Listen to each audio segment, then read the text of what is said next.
നമസ്കാരം, എല്ലാവർക്കും സ്വാഗതം ഡെയിലി ന്യൂസിലേക്ക്.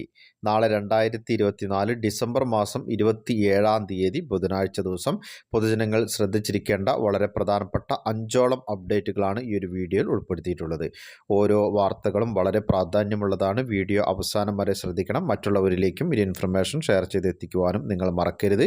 സർക്കാർ അറിയിപ്പുകൾ യഥാസമയം ലഭിക്കുന്നതിന് വേണ്ടി വാട്സപ്പ് ഗ്രൂപ്പിലും ജോയിൻ ചെയ്യാവുന്നതാണ്. വാട്സപ്പ് ഗ്രൂപ്പിൻ്റെ ലിങ്ക് വീഡിയോയ്ക്ക് താഴെയുള്ള ഡിസ്ക്രിപ്ഷൻ ബോക്സിലും കമൻറ്റ് ബോക്സിലും ആഡ് ചെയ്തിട്ടുണ്ട്. അപ്പോൾ നമുക്ക് പ്രധാനപ്പെട്ട അറിയിപ്പുകൾ എന്തൊക്കെയാണെന്ന് നോക്കാം.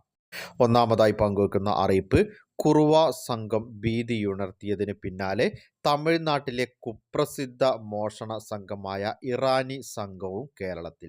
2ഉം 4ഉം അംഗങ്ങളുള്ള സംഘങ്ങളായി പകൽ സമയത്ത് പോലും മറ്റുള്ളവരുടെ ശ്രദ്ധ തിരിച്ച് മോഷണം നടത്തുന്നതാണ് ഇവരുടെ ഒരു രീതി. കുറുവ സംഘത്തെ പോലെ ക്രൂരമായ ആക്രമണ രീതികൾ പുറത്തെടുക്കാതെ ഒതുക്കത്തിൽ മോഷണം നടത്തുന്ന സംഘം മോഷണം കഴിഞ്ഞാലുടനെ തമിഴ്നാട്ടിലേക്ക് വണ്ടി കയറും.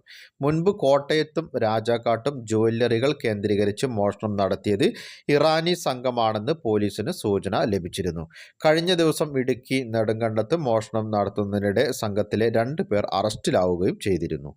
അടുത്തതായി ശ്രദ്ധിച്ചിരിക്കേണ്ട അറിയിപ്പ്, മലയാളത്തിൻ്റെ പ്രിയ സാഹിത്യകാരൻ MT വാസുദേവൻ നായരോടുള്ള ആദര സൂചകമായി സംസ്ഥാന സർക്കാർ 2 ദിവസം ദുഃഖാചരണം പ്രഖ്യാപിച്ചിട്ടുണ്ട്. ഇനി നാളെയും, അതായത് 27-ാം തീയതിയും സംസ്ഥാനത്ത് ഔദ്യോഗികമായിട്ടുള്ള ദുഃഖാചരണമായിരിക്കും. ഇനി മൂന്നാമതായി പങ്കുവെക്കുന്ന അറിയിപ്പ്, പൊതുവിഭാഗത്തിൽപ്പെട്ട വെള്ള, നീല റേഷൻ കാർഡുകൾ മുൻഗണനാ വിഭാഗമായിട്ടുള്ള പിങ്ക് കാർഡിലേക്ക് മാറ്റുവാനുള്ള സമയം ഡിസംബർ 31-ന് അവസാനിക്കും. അതുകൊണ്ട് തന്നെ ഈ ഒരു അവസരം അർഹരായിട്ടുള്ള ആളുകൾ പരമാവധി പ്രയോജനപ്പെടുത്തുവാൻ ശ്രദ്ധിക്കണം. ഇതുവരെ അപേക്ഷ നൽകിയിട്ടുള്ള ആളുകൾ അപേക്ഷയുടെ സ്ഥിതി പരിശോധിക്കുകയും വെരിഫൈഡ് ആയെന്ന് ഉറപ്പുവരുത്തുകയും ചെയ്യേണ്ടതാണ്. ഇനി അപേക്ഷയിൽ എന്തെങ്കിലും തരത്തിലുള്ള തെറ്റുകൾ ഉണ്ടെങ്കിൽ ഡിസംബർ 31-ന് വൈകുന്നേരം 5 മണിക്ക് മുൻപായി തന്നെ അവ തിരുത്തി സമർപ്പിക്കുവാനും ശ്രദ്ധിക്കണം.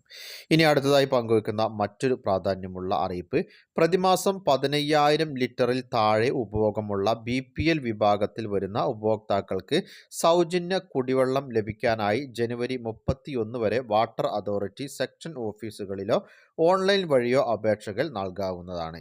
നിലവിൽ BPL ആനുകൂല്യം ലഭിക്കുന്ന ഉപഭോക്താക്കളും പുതിയതായി ആനുകൂല്യം വേണ്ടവരും www.bplapp.kerala.government.in എന്ന വെബ്സൈറ്റ് വഴി അപേക്ഷകൾ സമർപ്പിക്കാവുന്നതാണ്.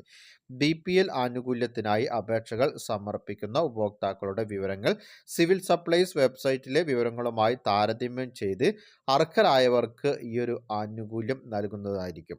പ്രവർത്തനരഹിതമായ വാട്ടർ മീറ്ററുകൾ, കുടിവെള്ള ചാർജ് കുടിശ്ശികയുള്ള ആളുകൾ ജനുവരി 31-ന് മുൻപായി മീറ്റർ മാറ്റിവെക്കുകയും കുടിശ്ശിക അടയ്ക്കുകയും ചെയ്താൽ മാത്രമേ ഈ ഒരു ആനുകൂല്യം ലഭ്യമാവുകയുള്ളൂ എന്ന് വാട്ടർ അതോറിറ്റി അറിയിച്ചിട്ടുണ്ട്.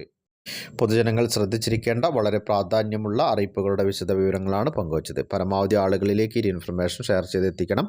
നിങ്ങളുടെ അഭിപ്രായങ്ങളും നിർദ്ദേശങ്ങളും കമൻറ്റിലൂടെ എഴുതി അറിയിക്കുക. പുതിയൊരു വീഡിയോയിൽ വീണ്ടും കണ്ടുമുട്ടാം. അതുവരേക്കും അനൂപ് സൈനിങ് ഓഫ്.